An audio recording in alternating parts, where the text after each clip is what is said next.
Good evening, everyone. How are we doing tonight? Good. All right. I said, how are we doing tonight? Thank you. I need that motivation. It is an honor and a privilege to be one of the students from San Diego State University speaking at none other than our TEDxSDSU event. And it is a privilege for me to stand among some of our other speakers here today who have shared their stories. And as I was thinking about what I would share with you today and what would be meaningful, I thought, number one, I would share, of course, a student's perspective. But not only that, I would like to share with you my personal story and some of the challenge I faced while getting here to San Diego State University. So a little over 23 years ago, a mother lived in fear every single day that an abusive hand of her husband would hit her. She lived in fear as she tried to hide the fact that she was pregnant, because only a year before that, she had a miscarriage due to an abuse.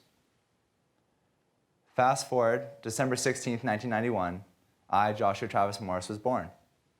I was born into a world where I thought it was normal, but according to the statistics that show of abusive relationships and disadvantaged homes and at poverty, that was just my life. I had an older sister, Katie, and soon a younger sister, my little sister named Sarah. And at the age of 5, my father left. He's gone. And as a single mother, my mom struggled to make ends meet, working late nights as a bartender, trying to get, pinching those pennies to put a roof over our head and put food on the table. And it was a challenge because at that time, I was young.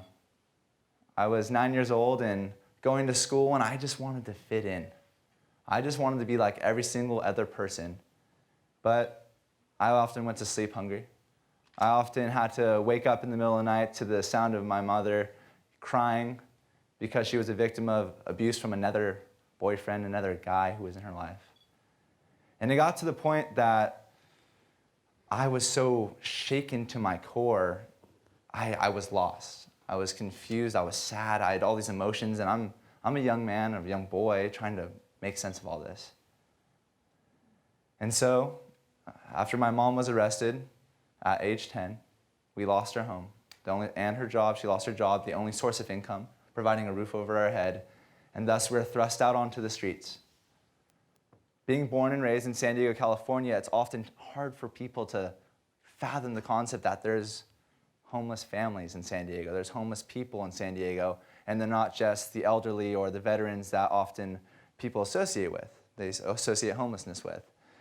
And so with no source of income, my sisters and when my mom soon got out of jail, we lived in a tent in a canyon. We lived it out of our car until that was impounded by a multitude of reasons. And the one thing I had to look forward to was school, because that was the one place that I got to make my decisions. I had an opportunity to learn, and no one else was telling me what I had to do. I got to listen to the teacher, and I got to express my self-worth and what I understood by taking a little test or writing a story or doing that. It was kind of a safe place because all I had at home was the lack thereof. And for me, it got to the point where things weren't getting better. And fortunately, I had one thing how I would express myself, and that was through skateboarding. Oftentimes when Child Protective Services would try to hunt us down, and I lived in fear that Child Protective Services were only trying to take me away. I was told by my mom that we're trying to take you away, they're trying to ship you off. And so I lived in fear. I ran away every single time to the skateboard park over in Robb Field, and I used to skate, and that was my escape. I was young, I had this anger and this hate for my father. Why me? Why our family? Why can't I just be like every other kid? I just want to be like my friend Johnny over here. I want to get a Nintendo 64. I want to hang out. I want to do, throw the ball in the park with Pops. Why can't I do that? And skateboarding for me was my first time I had a way to express myself. And when I would skate around the park, I would gain speed and the air would go through my hair. And sometimes I'd fall. And sometimes I'd hurt myself, and I would get up and I would say, if I can get up and try that trick again and land it, there's no way that there's no way I can't overcome this challenge I have in my life. And so because I was forced to grow up very early in my life, as a young child trying to figure out how to make ends meet, how can I protect my sisters, how can I get my little sisters to school, I decided at age 11 that I can fend better for myself. So I packed my bag, and I got up, and I ran away. And it was by far the hardest decision I ever made in my entire life, because what I was told is, from my mother, is you need to be a man. It's time. You are the man of the house now. You have a responsibility to look after your little sister and to make sure your older sister's okay. And what was I doing? I was going to cower under the pressure, and I was going to leave them to fend with all the stuff that I couldn't handle emotionally. The hardest decision I've had to make, hands down. But I did it. It was either sink or swim. I couldn't just put my fate in those hands. I couldn't come back to the tent in the canyon, and sometimes I would get back to that tent in the canyon, and it wouldn't be there. It's 11 o'clock at night. The transit lines are done. I'm stuck in the middle of nowhere. I would just plop down, fall asleep, wake up, and where would I go? Back to school. Because that was the one safe place I can go. I couch hopped, couch surfed from friends' houses, and the parents never really asked me, oh, why are you staying over 3 nights in a row? And I said, well, because you have an amazing dinner, Mrs. Smith. Thanks for the dinner, it was great. And I was kind of able to kind of sneak by. And I stayed out of trouble, fortunately, because if I knew if I got in trouble with the law, I would get into Child Protective Services and I would get shipped away. And that was a hard time for me because I often expressed my anger in this confusion by doing things I shouldn't be doing, by hanging out with the crowd who was a lot older than me and introduced me to drugs and alcohol.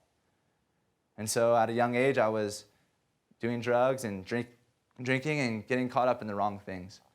And it was kind of like fate for me. I'm not much of a religious person, but I was skateboarding on a skateboard trip, and I had broken my wrist. And after I was brought to the hospital, I had no guardian, no mother, no dad on the record to pick me up. And thankfully, a distant family member came and picked me up. And that's when I got taken out of that situation for that brief period in time. And for me, I was lucky enough that I kind of couch hopped a little bit more, another year, and a family who did not know me. They had never met me before. They knew I was looking for a place to stay, and they said, yeah, we could let Josh stay here for the weekend. And I said, all right, great. A little nervous. Stayed there. I was like, oh, we had a dinner. And I found out that they actually genuinely cared for me. They wanted the best for me. And I'm very proud to say, and I'm blessed to say that first weekend had turned into 7 years with this family after they officially took me in off the streets. And I could not be more blessed to call the Klein family my mom and my dad, even though they weren't my biological parents. And for me, I really took that into account when I went throughout high school. I was able to focus on my studies because for the first time, I had a roof over my head. I had stability. I was able to say, cool, I can focus on school. I can go skateboard. I can surf. And I didn't have to worry about what I was going to eat or where I was going to sleep. And I knew, and I slept a little bit better at night knowing that my sisters, soon after I ran away, they were able to move in with a family as well. And they moved across the United States over to Tennessee, and it was years and years since till I saw them again. And throughout my journey, I matured. My mom used to tell me, you're very mature for your age. And then when I moved in with the Klein family, they thought, you're 15 going on 25. And that was kind of because I was thrust into these situations where I had to make decisions. I couldn't make excuses. I had to make decisions. And for me, I made a decision that education was going to be my focus, and that was going to be my way to get out of the lifestyle and put myself to that next level where I can never be like my dad. So I wouldn't have to be like my mom who couldn't provide for me. And so throughout high school, I got involved in leadership. And then soon enough, the blonde-haired surfer kid somehow became senior class president. And that was the first time I found out that, wow, helping other people was probably the most satisfying thing that I could ever experience. And I was fortunate enough that I had good academics and I had the support, and I was able to get scholarships to go to a university because as a young child, college was not a word that was in my vocabulary. What was college? I wanted to find out what I was eating that night. And so finally, after going through my educational experience in high school, somehow I got into San Diego State University. And it was a godsend for me. And it truly was, I was like, I can't believe I'm going to be able to go to college. And the reason why I came to San Diego State was because they had an amazing program called the Guardian Scholars Program, which is for former foster youth and homeless risk teens. And so after you age out of the system, most of these students and most of these kids don't have an opportunity, but this program provides you the resources to be able to do just that.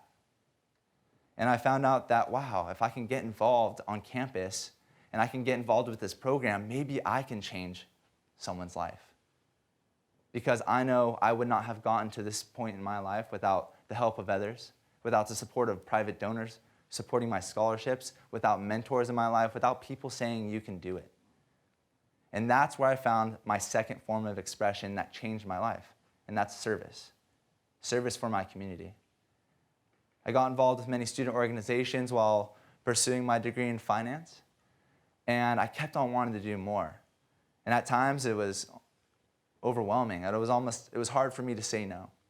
And I wanted to be better, and I wanted to do more. And I got to the point in my sophomore year that I said, I'm going to run for an executive position in Associated Students. I wanted to be an executive officer helping guide our whole student body in the right direction, because I wholeheartedly want to be and want to make this university a better place. And I want every single student at the university to have a better experience. That was why I did what I wanted to do. And so I put my heart and soul into this position, and I came up 200 votes short. And it was one of those losses where I was like, you know what? I'm gonna have to go back to the drawing board, and it stung. And at that same time, I was kind of in this self-finding stage emotionally where I was saying, you know, what do I want to do? I want to be more. And so what I did is I started doing a lot of outreach for foster youth and homeless youth throughout the county. And I found out by sharing my story, which is something I would never want to share with anyone. Why would I want to come up onto a stage and share my story and talk about my experiences of being homeless, of having addiction and poverty affect my life? Why would I want to be vulnerable? Because I know that somewhere out in the audience, in a sea of faces of young students, there's someone who is just like me. There was someone who is saying, I can't do this. I don't belong there. I don't belong in school. I'm just going to hang out. I'm going to barely make it by. I'm going to do stuff maybe I shouldn't be doing because everyone else told me I wasn't going to make it. Because I knew that was how I felt. And so through that advocacy work, I got involved in student government again. And I found out that, wow, I can, by using my ability to communicate and just tell a story, I can reach out to a lot of people. And I was fortunate enough to start sharing the story of the Guardian Scholars Program and help the university and help that program raise money to be able to do what it's able to do. And throughout my tenure, my short tenure here at SDSU, I was so blessed and so lucky to be a part of raising millions of dollars to help students get their education, to give these foster youth children who are now adults after they age out at 18 an opportunity to get their education. And I said that was just the beginning, because I found out where I really fit, and that was public advocacy work, giving myself public service. And so coming into my junior year, I said, I know what I'm going to do because I want to serve the student body at San Diego State. I want to be the best I can be. I want to make the experience the best for the students. And so I decided to run for president. It was a great experience, I would say. After the end of that campaign trail, you get to the end, and they called my name, and that number came up, and I won. And I was by far the happiest moment in my life, because it proved to me that, and it proved to a lot of other people, that it doesn't matter where you come from. And it doesn't matter what challenges you had at the beginning, that if you are able to commit yourself to being better and helping people, and you're doing something because you wholeheartedly believe in it, and you want to help other people, that you can't go wrong.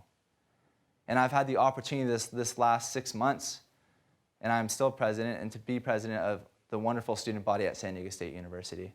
And I've been recently working on some legislation and helping advocate for all of our student voices at the state level.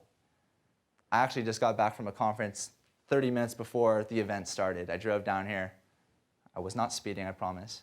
And that was because that's what I love to do. And why I share my story is not to say, I've had a rough life, and because I've had a very blessed life. And honestly, looking back at the struggles and the heartache and the pain, I wouldn't change anything. Yeah, it's difficult that I look back at my mom, who I've tried to help multiple times. I tried to help her get off the streets the last 10 years. If you don't want to help yourself, how can I help you? And so that's a current struggle I deal with. And that's a lot of struggles that everyone still has their struggles. And what I've noticed is that instead of pointing out differences of why I'm different than you and why you came from a different background, we're different colors, we're from different ethnicities. But if we actually share a story, we actually find more commonalities and more things that we have in common than there are differences. And I found out through sharing story and overcoming adversity and through struggle that a lot of us in this room have a lot in common. How about your want to be loved, to be appreciated? Self-validation, that's the stuff that I think every individual looks for. And that's what I was like, what's my self-worth? How can I keep going? How can I be better? And I have to pinch myself sometimes because I found out saying, I get stressed sometimes and I complain. And I get to have that great perspective of saying, wow, where was I 10 years ago? I was hungry. I was living in a canyon in a tent. And that's the great perspective that I get to share with these young students who think that college isn't for them, that they don't have any opportunities. All that awaits them is a job, a part-time job, or even most likely a jail cell. And so through doing this advocacy work and working with homeless youth and trying to spread and share the story, I found out that if we can all just share our stories, there's something valuable in that. And so in closing, what I do is I would like to just encourage everyone to think about where you come from. It doesn't matter if you're the most affluent, you've had the most blessed life, or if you've come from the most terrible upbringing. The fact is, we're all human beings. We're all here. And at SDSU, for the first time, I found out I was on a level playing field with everyone else. And we actually look to each other. We can help each other. And what I really hope is that our generation really starts to care a little bit more. Let's help bring each other up. Let's do more. Let's be more. And don't take no for an answer. Because the sky is not the limit when you can shoot for the stars. And I know that if I, as a homeless youth, can go from homeless to the student body president of one of the most prestigious universities in the nation, no discredit to anyone else who went to anywhere else but SDSU, but SDSU is the best institution in the nation. We all know this. If I can do it, anyone can do it. And so in closing, I thank you. And let's keep changing the world. Let's keep sharing our stories and finding ways how we are actually similar. And together, let's find a common goal and achieve it, because I know we can make the world a better place. As cheesy as it sounds, that's what we're here to do, because that's who we are. Thank you.